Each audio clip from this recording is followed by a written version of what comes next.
Okay, I'm gonna hopefully be on camera here. Got all my stuff with me. Right, so this is William. He's actually not in as bad of a mood as he usually is in, but we'll use William. As you can see, he's all spiked up.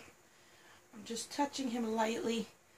I'm not pressing down, I'm just lightly going over the tops. Let's see here. So what you're going to do to start with your hedgehog. Oh, see, now he's all spiked up. Come here, William. Which in leggings is not nice. The spikes are getting me. Come here. It's okay. Good boy. Right, so this is an adult with adult spikes. Anyway, so you start out with your hedgehog in the snuggle sack. First part of bonding, you're going to spend a lot of time with your hedgehog in the snuggle sack. You just pet the top of the snuggle sack like this, lightly, not a lot of pressure.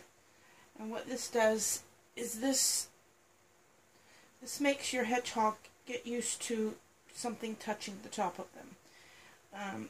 So you just move and pet the top of the snuggle sack with your hedgehog in it. You know, lightly. You don't put a lot of pressure, just lightly. And that just gets them used to the disturbance of it all. And slowly petting. Eventually, after a week or 2 weeks of this being the only thing you do, you don't do nothing else, just this, then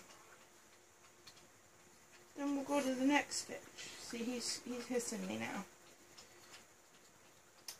Now, see, William's had a lot of work done on him, so he's not going to be as your baby, but he can be quite attitude-filled.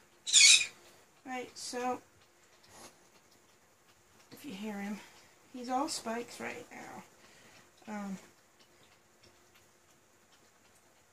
Underneath, obviously, is the fur, so that's what I'm touching, is the fur.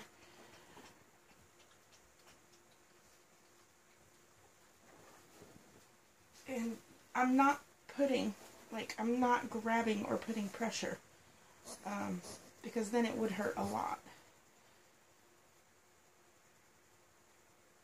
Always have something that if he does spike you, see, another thing, I'm not far off of if you have to be dropping him. It's not far to go.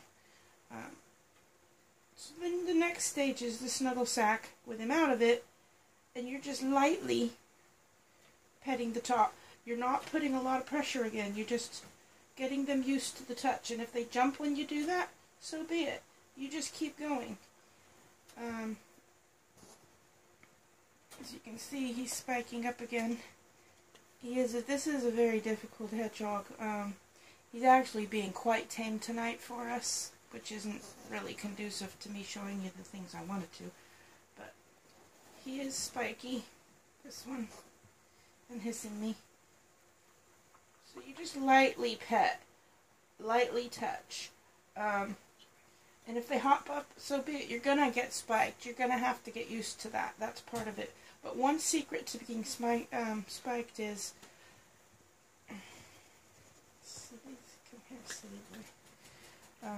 just behind the shoulder.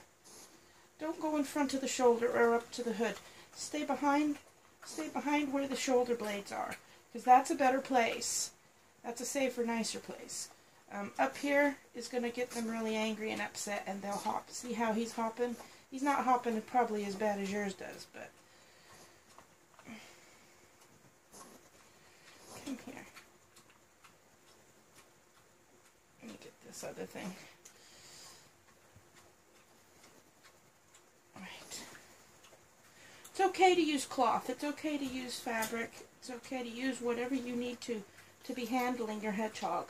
Another trick that you can do is take the hedgehog in a blanket or a cloth and fold it over and have that be what you're petting them with. You know, it's just getting him used to being touched. I mean, he's still being spiky with me, but not as bad. If you just pet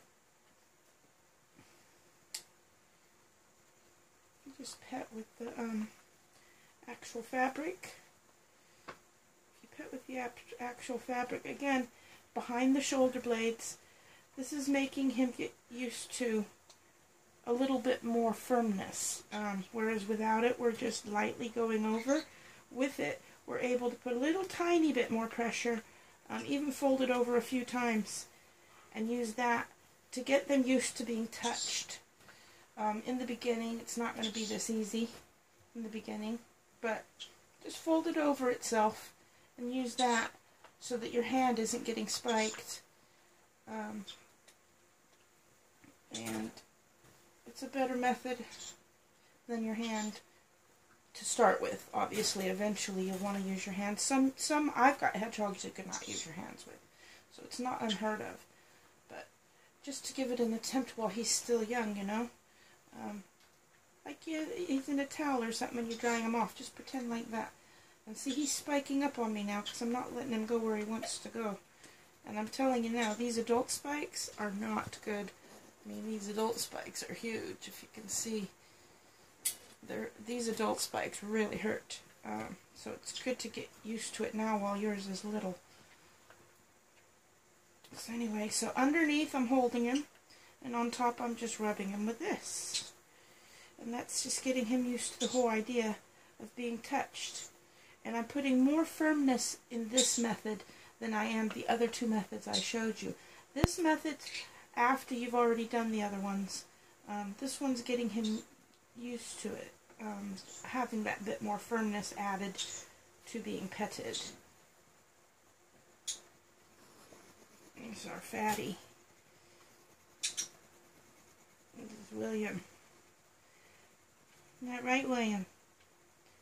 Yeah, I'm showing her. Anyway, just put him on here. So, have something. Oh, there goes another quill. Promise you, you don't want those in your bed. So he's hissing me. He's not happy about what I'm doing, but I'm showing you. I'm going to get my other one that's even more upset than him. But I wanted to show you the methods on him first, so that when I get the really grumpy one out, it's nicer for you to understand from having seen with him. Because I don't know how it's going to go with that other one. That other one is wild as hell. Anyway, the one I'm about to get, once I turn this off, he's wild as hell. So anyway, so use this method. You just bunch it up. There's no way you're going to feel quills through that. And you can get pressure on that way. Get them used to being touched. So what if they give you some bluster and jump and pop and whatever? It's alright. You know? Start out in the quilling sack, in the snuggle sack. You know, you don't have to be free roaming like this. Start out in the snuggle sack. And, here, I'll put him back in the snuggle sack a minute to show you. Get in there. Right. So, in the snuggle sack, I've got a really thick snuggle sack, as you can see. In the snuggle sack, I could still put pressure like that on him. Like this. Real pressure I'm putting. Not suffocating him or nothing, but doing it this way isn't hurting my hands at all. But he's getting used to me touching him. And don't do it the entire 30 minutes. Just do it enough that he's had a lesson, a session. You know, so start out just doing this, you know. And he'll be popping and hissing and huffing and being upset with you. But just do it. Just get rhythmic or methodic, or it'll eventually, just watch out where the head is, because if you're up above the head, it's going to just piss him off more. But do it on the back. If you do it on the back and he's in the snuggle sack, eventually they'll get used to it. Have your hand underneath him on his cloth, in through the cloth. Have your hand on his belly and just rub his belly. You know, Some people, you just rub the belly that way. See, I'm rubbing his belly. And then, or you can rub his back. So the snuggle sack's a good tool to use when you're trying to start out. Now he's not happy with me, but he's not as upset as others will be. You'll see that as soon as I finish with him. So that's some of the methods you can do. I'm just going to turn this off now so that I can go get the other one.